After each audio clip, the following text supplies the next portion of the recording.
everyone, and welcome back to Reaching Out with Reach podcast, where we bring to you discussions and topics surrounding our community, prevention, and recovery for all. Today, we have our very own Elisa Duran, who is a youth prevention specialist for Reach. Summertime is here, and we all look forward to a little fun in the sun when it's not double digits here in Texas. But there are also some safety precautions we must take, and Elisa is here to do so and talk about them. Shining light on the importance of staying safe in this summer, Elisa will be giving us a few tips, statistics, and useful information we can take with us this summer. Hi, Elisa. Hi. Sorry. I was just saying it's good to have you here. Spreading summertime safety and awareness is something we could all use. So I'll let you go ahead and dig right in. All right. Awesome. Thank you so much, Crystal. So as we are in the midst of the summer season, I thought it would be beneficial for us to discuss and spread some awareness for the increased impact that driving while intoxicated has during the summer. So while the summer is usually full of fun, we will also want to make sure that everyone stays safe so that we can keep having that summer fun. So the National Highway Traffic and Safety Administration, or also called the NHTSA, collects data and produces statistics on DWIs. So a lot of the information that I'll be sharing today will be information that they have put out. And they also have campaigns and things to help reduce rates of DWIs. So the data that they've collected shows that the percentage of fatal crashes involving individuals under the influence of alcohol is typically higher in the summer months. These months are May, June, and July. Now, this could be due to several different factors. One of the main ones is the summer holidays. A lot of the crashes happen kind of surrounding those summer holidays because they are typically associated with traveling. People like to go out to the lake for Labor Day or Memorial Day, or, travel to family cabins, things like that. But they're also associated with drinking. So this combination of traveling and drinking can result in more instances of accidents caused by DWIs. The 4th of July has actually been found to be the most hazardous day driving of the year. Each year, those numbers are high on 4th of July. The NHTSA reports that from 2016 to 2020, there were 1,390 drivers killed in motor vehicle crashes over the 4th of July holiday period. And 41% of those drivers were drunk. So this is just the number of fatal crashes. So the number of crashes in general is also a lot higher than that. But not only holidays, also things like summer vacations, school breaks, and just increased travel for vacations and things can also cause those numbers for crashes to go up. But as we know, summer is not the only time that driving under the influence takes place. The NHTSA reports that about 32 people in the US die in drunk driving accidents every day. So that is about one person every 45 minutes, which is a lot. In 2020, 11,654 people died in alcohol-impaired driving accidents, which is crazy. It's a very high number.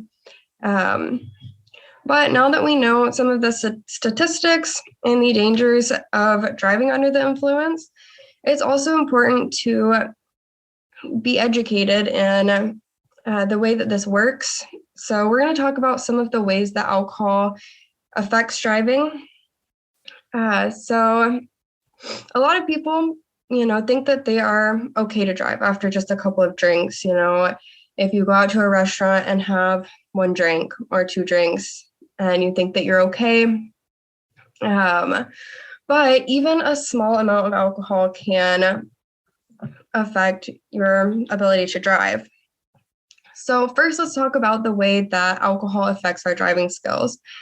Alcohol reduces the function of the brain. So it impairs thinking, reasoning, and muscle coordination, which all of these things are essential for driving. The state of your brain slows down your reflexes, so it causes reduced coordination, affecting your ability to steer or use the gas and brake pedals appropriately. It also impairs your vision, causing blurred vision and slower reaction time. So alcohol is absorbed through the stomach and small intestine, and then it is passed into the bloodstream. So a person's alcohol level is measured by the weight of the alcohol in a deciliter of blood. This is called the blood alcohol concentration, or the BAC. So the legal limit for driving in the US is 0.8 BAC due to the elevated risk of crashing. But the NHTSA has started a campaign to kind of show that an even lower BAC than the legal limit can also affect your driving ability. This campaign is called the Buzzed Driving is Drunk Driving campaign, and the purpose is to show that the different effects that alcohol has on driving and to eliminate these risky behaviors on the road. So starting at a low BAC of 0.02, people start having a decline in the ability to perform two tasks at the same time, so multitasking, and then declining visual functions. A little bit higher at 0.05 BAC, there is reduced coordination, impaired judgment, and lowered alertness on top of what is already being caused at the lower level. And then at the legal limit, 0.08 BAC, there's difficulty concentrating, short-term memory loss, reduced information processing, and impaired perception. A little bit over the legal limit at 0.1 BAC, there's reduced ability to maintain lane position and brake appropriately. And finally, at 0.15 BAC, there is substantial impairment in vehicle control, attention to driving tasks, and necessary visual and auditory information processing. So as we can see, all of these different levels that show that there is a risk. So it's important that even if we've had, only a couple of drinks, only one, only two, that we still don't drive and don't take that risk. So as we know, there are devastating consequences for driving while intoxicated, like injury to self or others, or even death, but there are also consequences legally. So as I stated previously, the legal blood alcohol content limit for driving is 0.08. And in Texas, DWIs for drivers 21 and over are based on the number of offenses and other situation-specific factors. So for people over the age of 21, your first offense, there is up to a $2,000 fine, and then jail time between 3 and 180 days. There's also license suspension for up to 2 years, and then an annual charge of up to $2,000 for 3 years to keep your license, as well as DWI intervention or an education program. For the second offense, that $2,000 fine is going to be increased to $4,000, and then the jail time is going to be increased from 1 month to 1 year. Then the other consequences are going to be the same. So the education and the charge to keep your license. For the third offense, the fine is increased now to $10,000. And then the jail time becomes state prison time for between 2 to 10 years. There are also increased fines and jail time if you have a child in the car younger than 15 years old. For drivers who are under 21 who receive a DWI, the first offense will result in license suspension for up to 1 year, a $500 fine, and an alcohol education program at least 12 hours long, as well as possible community service. Additional offenses for minors, those under 21, may also include penalties and fines for things like the consumption of alcohol or possessing alcohol. So as we talked about all the consequences and things like that can happen with DWIs, I would like to talk about some prevention things, ways that we can prevent ourselves and others from being involved in these accidents. The first thing is to plan your safe ride home before you start drinking. So having a designated driver. If you know that you're going somewhere where you're going to be drinking, before you even go, make sure that you have someone who will be able to take you home. The second one is if someone you know has been drinking, don't let that person get behind the wheel. So you can take their keys, you can help them get a ride home.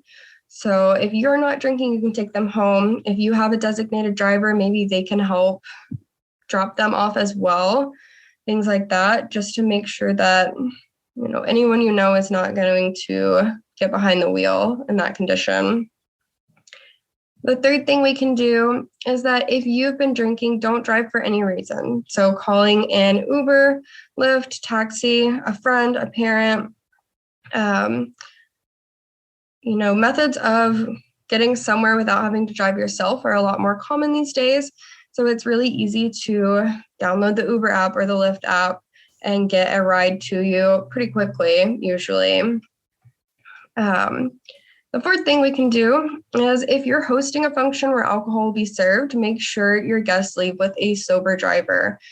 So if you are hosting a party, a wedding, anything that you know that alcohol is going to be consumed at, you can make sure that your guests have a method to get home, whether that is, an Uber or Lyft as well, or if you're just taking their keys when they get there, things like that, making sure they're not going to drive.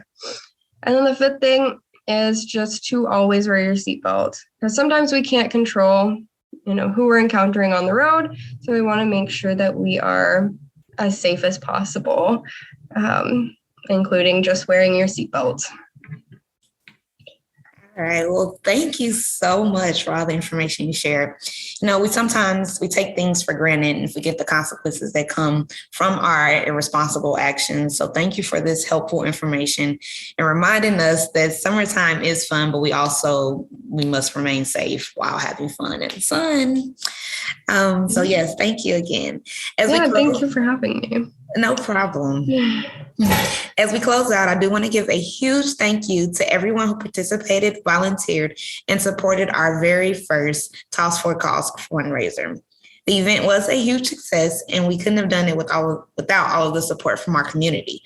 A big thank you to Cornhole for Community for hosting the fundraiser and for being there for us from start to end.